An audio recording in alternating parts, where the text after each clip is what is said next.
If your goal is to lose weight, you're already doing it wrong. The moment I stopped chasing the number on the scale was the moment that the weight actually started to come off.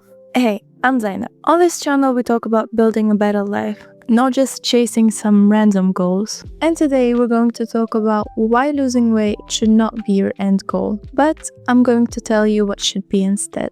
First thing guys, weight loss is a byproduct. It's not a goal. Like, if you want to drop a few pounds or you want to look thinner in general, yeah, that may be a goal. That might be something measurable that you want to achieve. Think about why. Do you have a wedding you want to attend to, or do you want to feel confident more? That is what should make your weight loss feel sustainable. You don't just reach some number and stay there. You want to sustain it. You want to be that kind of person who's fit or thin or beautiful in your own eyes. Let me ask you a simple question. Would you rather look the way you want to look on this event that you want to lose weight for, or you can look the same way for the rest of your life except that event, wedding or event or whatever? Which one would you choose? That's why it is better to build a lifestyle where staying healthy is natural for you. And talking about lifestyle, we want results, right? But in this journey, results are a function of patience and lifestyle. If your answer to my previous question was to look the way you want to for the rest of your life, then you have to be patient. You have to build habits that fit your life no matter how small they are.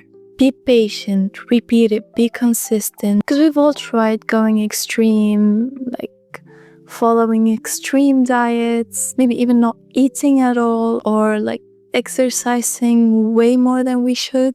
That feels more like we're punishing ourselves for being the way we are, for having that excess weight in general. And it backfires. You probably know that. If you clicked on this video, you probably know that it backfires.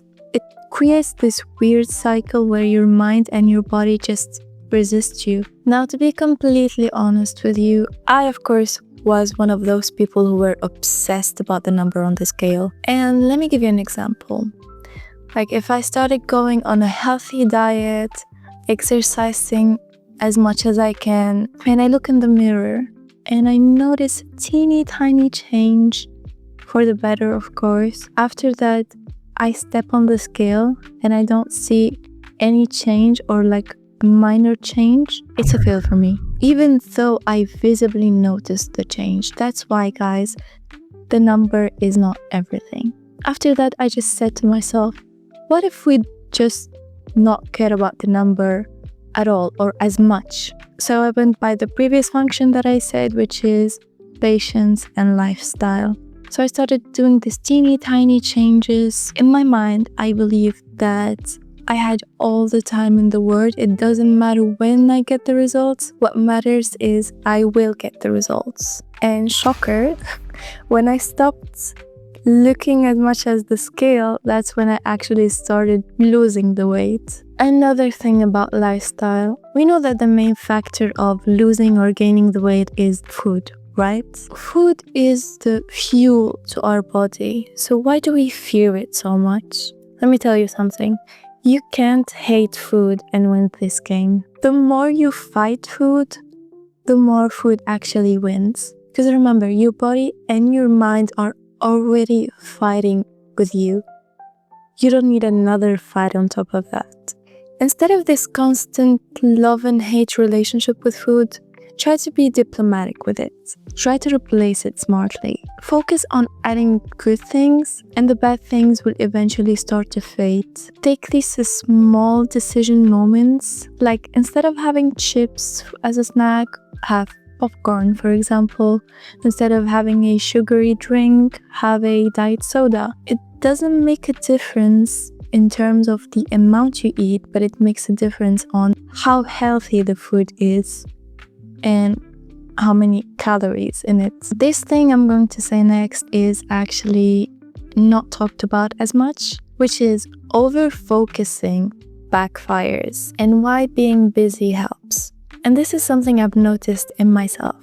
When I'm actually busy, when I'm going out a lot or working a lot, being productive, focusing on a lot of things at the same time in my life, I honestly forget about food. I don't eat as much. It is actually very weird. It's not like you don't find the time, but you just don't have enough mental space to think as much about food.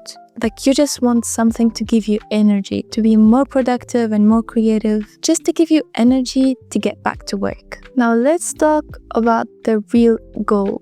When you're setting your goal in the fitness/health, beauty department aspect of your life, your goal shouldn't be to lose 5 or 10 kilos, or I just want to fit in this dress. Your goal should be another question: how can I make my life better and healthier? How do I become sharper, stronger, more energetic? How can I be lighter in a way that's not just about weight? Trust me, if you get these answers right, weight loss becomes a side effect, not the real price. And the last thing I'm going to talk about is get your internal validation first and the rest will follow. And this is the truth. When you start living in a way that makes you feel better about yourself mentally and physically, you start to become more confident, more energetic, even more productive, and you look at yourself in the mirror, and that's when external validation comes in. You adopted the identity of a healthy person. Now when you look at the mirror, you see a healthy person. My example of that process is I started investing in these healthy stuff. I started putting more money into grocery shopping, but with healthy stuff. I invested in fitness gadgets, gym membership. I read a lot of books about nutrition and fitness. And I honestly fell in love with this lifestyle. Like now, when I get these moments where I eat a little bit unhealthy or not go to the gym as much, that's when I feel that it's not me. Like the person who eats this kind of food or who doesn't do this kind of thing is not me, because I'm now a healthy person. So I can't really say that I reached the goal of losing weight or being a thin person, but I can say that I'm living the process and I'm enjoying it more, to the point that the goal doesn't matter to me anymore. I hope this video changed your perspective even a little bit, or if you just needed that reminder today. So we reached the end of this video. So if you liked the video, please hit the like button. And if you're not subscribed, subscribe. Keep building a better life, and I'll see you in the next video.